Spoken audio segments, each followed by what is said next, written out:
ఓం శ్రీ సాయినాథాయ నమః. శ్రీ సాయిబాబా సచ్చరిత్రము మొదటి అధ్యాయము. గురుదేవతా స్తుతి. బాబా గోధుమల పిండిని విసిరిన కథ, దాని తత్వము. పూర్వ సాంప్రదాయానుసారము హేమాడ్ పంతు శ్రీ సాయి సచ్చరిత్ర గ్రంథమును గురుదేవతా స్తుతితో ప్రారంభించుచున్నారు. ప్రప్రథమమున విఘ్నేశ్వరుని స్మరించుచు ఆటంకములను తొలగించి ఈ గ్రంథము జయప్రదముగా సాగునట్లు వేడుకొనుచు శ్రీ సాయినాథుడే సాక్షాత్తు శ్రీ గణేశుడని చెప్పుచున్నారు. పిమ్మట శ్రీ సరస్వతీదేవిని స్మరించి ఆమె తనని గ్రంథరచనకు పురికొల్పినందులకు నమస్కరించుచు శ్రీ సాయియే సరస్వతీ స్వరూపులై తమ కథను తామే గానము చేయుచున్నారనియో చెప్పుచున్నారు.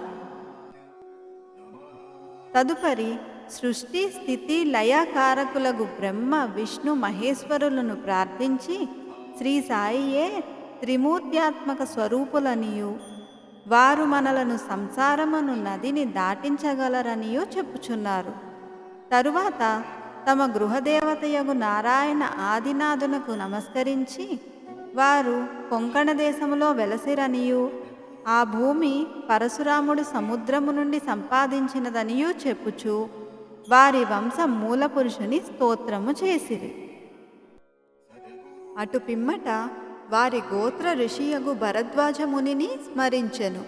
అంతేగాక యాజ్ఞవల్క్యుడు, భృగుడు, పరాశరుడు, నారదుడు, సనక సనందనాథులు, సనత్కుమారుడు, సుకుడు, సౌనకుడు, విశ్వామిత్రుడు, వశిష్ఠుడు, వాల్మీకి, వామదేవుడు, జైముని, వైశంపాయనుడు, నవయోగేంద్రులు మొదలైన పలువురు మునులను, నివృత్తి, జ్ఞానదేవు, సోపాను, ముక్తాబాయి, జనార్దనుడు, ఏకనాథుడు, నామదేవుడు, తుకారాం, కాన్హా, నరహరి తదితర అర్వాచీన యోగీశ్వరులను కూడా ప్రార్థించెను. తరువాత తన పితామహుడైన సదాశివునకు, తండ్రి రఘునాథునకు, కన్నతల్లికి, చిన్నతనము నుండి పెంచి పెద్ద చేసిన మేనత్తకు, తన జ్యేష్ఠ సోదరునకు నమస్కరించెను. అటుపైన పాఠకులకు నమస్కరించి తన గ్రంథమును ఏకాగ్ర చిత్తముతో పారాయణ చేయుడని ప్రార్థించెను. చివరగా తన గురువు దత్తావతారమును అగు శ్రీ సాయిబాబాకు నమస్కరించి తాను వారిపై పూర్తిగా నాధారపడి ఉన్నానని చెప్పుచూ ఈ ప్రపంచము మిథ్యయనియు బ్రహ్మమే సత్యమనే అనుభవమును తనకు కలిగించు శక్తి వారికే కలదని చెప్పుచూ నీ ప్రపంచములో ఏ జీవులందు పరమాత్ముడు నివసించుచున్నాడో వారలందరికీ నమస్కరించెను. పరాశరుడు, వ్యాసుడు, శాండిల్యుడు మొదలుగా గల వారలు చెప్పిన భక్తి మార్గములను పొగడి వర్ణించిన పిమ్మట హేమాడ్ పంతు ఈ క్రింది కథను చెప్పుట ప్రారంభించెను. 1910వ సంవత్సరం తదుపరి ఒకనాటి ఉదయమున నేను షిరిడీ మసీదులోనున్న శ్రీ సాయిబాబా దర్శనము కొరకు వెళ్ళి తిని అప్పుడు జరిగిన ఈ క్రింది విషయమును గమనించి మిక్కిలి ఆశ్చర్యపడి తిని బాబా ముఖ ప్రక్షాళనము గావించుకొని గోధుమలు విసురుటకు సంసిద్ధుడగుచుండెను. వారు నేలపై గోనెపరచి దానిపై తిరుగలి ఉంచిరి. చేటలో కొన్ని గోధుమలు పోసుకొని కఫనీ చేతులు పైకి మడచి పిడికెడు చొప్పున గోధుమలు వేయుచూ విసరసాగిరి. అది చూచి నాలో నేను, ఈ గోధుమ పిండిని బాబా ఏమి చేయును?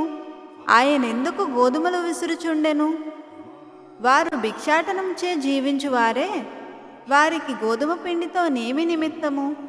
వారికి పిండి నిల్వ చేయవలసిన అగత్యము లేదే అని చింతించి తిని అచ్చటకు వచ్చిన మరి కొంతమంది కూడా నిట్లే ఆశ్చర్యమగ్నులైరి. కానీ మాలోనెవరికీ కూడా బాబాను ప్రశ్నించుటకు ధైర్యము చాలకుండెను. ఈ సంగతి వెంటనే గ్రామంలో వ్యాపించెను. ఆబాల గోపాలము ఈ వింత చర్యను చూచుటకై బాబా వద్ద గుమిగూడిరి. నలుగురు స్త్రీలు ఎటులనో సాహసించి మసీదు మెట్లెక్కి బాబాను ప్రక్కకు జరిపి వారే విసురుట ప్రారంభించిరి. వారు తిరుగలపిడిని చేతపట్టుకొని బాబా లీలను పాడుచూ విసురుట సాగించిరి. ఈ చర్యలను చూచి బాబాకు కోపము వచ్చెను.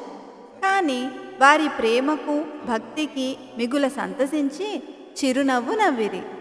విసురునప్పుడు స్త్రీలు తమలో తామిట్లనుకొనిరి, బాబాకు ఇల్లు పిల్లలు లేరు, ఆస్తిపాస్తులు లేవు, వారిపై ఆధారపడిన వారు, ఆయన పోషించవలసిన వారెవరునూ లేరు.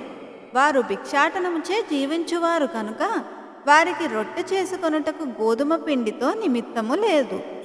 అట్టి పరిస్థితులలో బాబాకు గోధుమ పిండితో నేమి పని?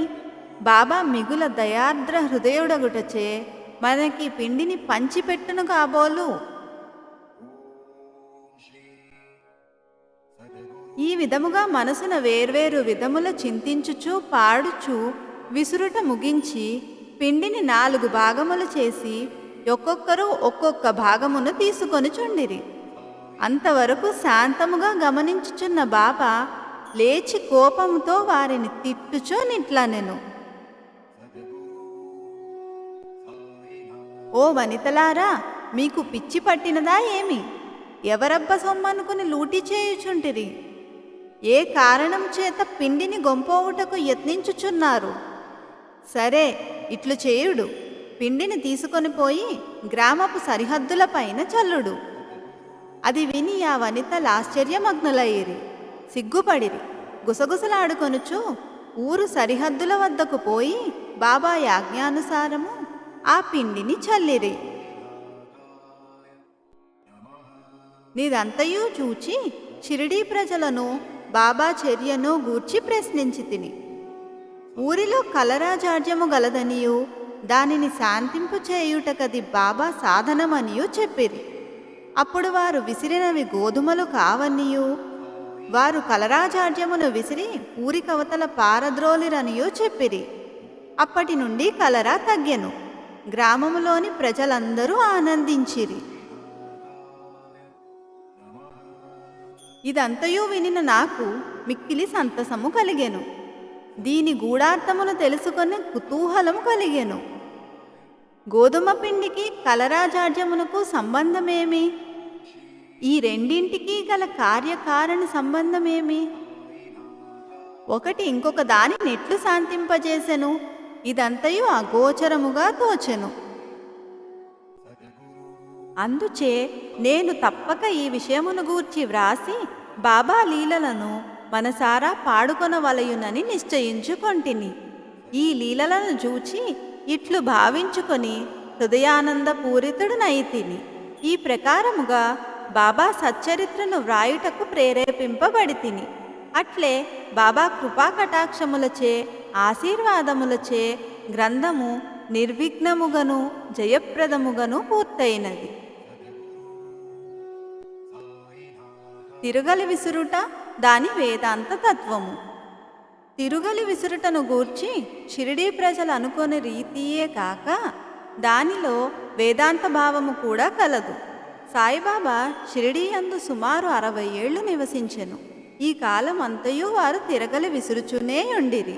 నిత్యము వారు విసురునది గోధుమలు కావు, భక్తుల యొక్క పాపములు, మనోవిచారములు మొదలగునవి.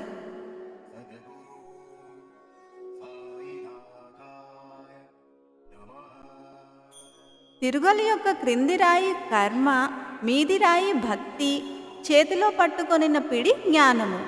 జ్ఞానోదయమునకు గాని ఆత్మ సాక్షాత్కారమునకు గాని మొట్టమొదట పాపములను కోరికలను తుడిచివేయవలయును. అటు పిమ్మట త్రిగుణరాహిత్యము పొందవలెను. అహంకారమును చంపుకొనవలయును. ఇది వినగానే కబీరు కథ జ్ఞప్తికి వచ్చును. ఒకనాడు స్త్రీ ఒకతే తిరుగలిలో ధాన్యమును వేసి విసురుచుండెను. దానిని చూచి కబీరు ఏడవసాగెను. నిపతి నిరంజనుడని యొక్క సాధుపుంగవుడది చూచి కారణమడుగగా కబీరు ఇట్ల జవాబిచ్చెను, నేను కూడా ఆ ధాన్యము వలె ప్రపంచమును తిరుగలిలో విసరబడిదెను కదా. దానికి నిపత నిరంజనుడు ఇట్లను బదులు చెప్పెను. భయం లేదు, తిరుగలిపిడిని గట్టిగా పట్టుకొనుము, అనగా జ్ఞానమును విడవకుము. నేనెట్లు గట్టిగా పట్టియున్నానో నీవును అట్లే చేయుము. మనస్సును కేంద్రీకరించుము, దూరముగా పోనీయకుము. అంతరాత్మను జూచుటకు దృష్టిని అంతర్ముఖముగా నిమ్ము, నీవు తప్పక రక్షింపబడెదవు. మొదటి అధ్యాయము సంపూర్ణము. సద్గురు శ్రీ సాయినాథార్పణమస్తు. శుభం భవతు.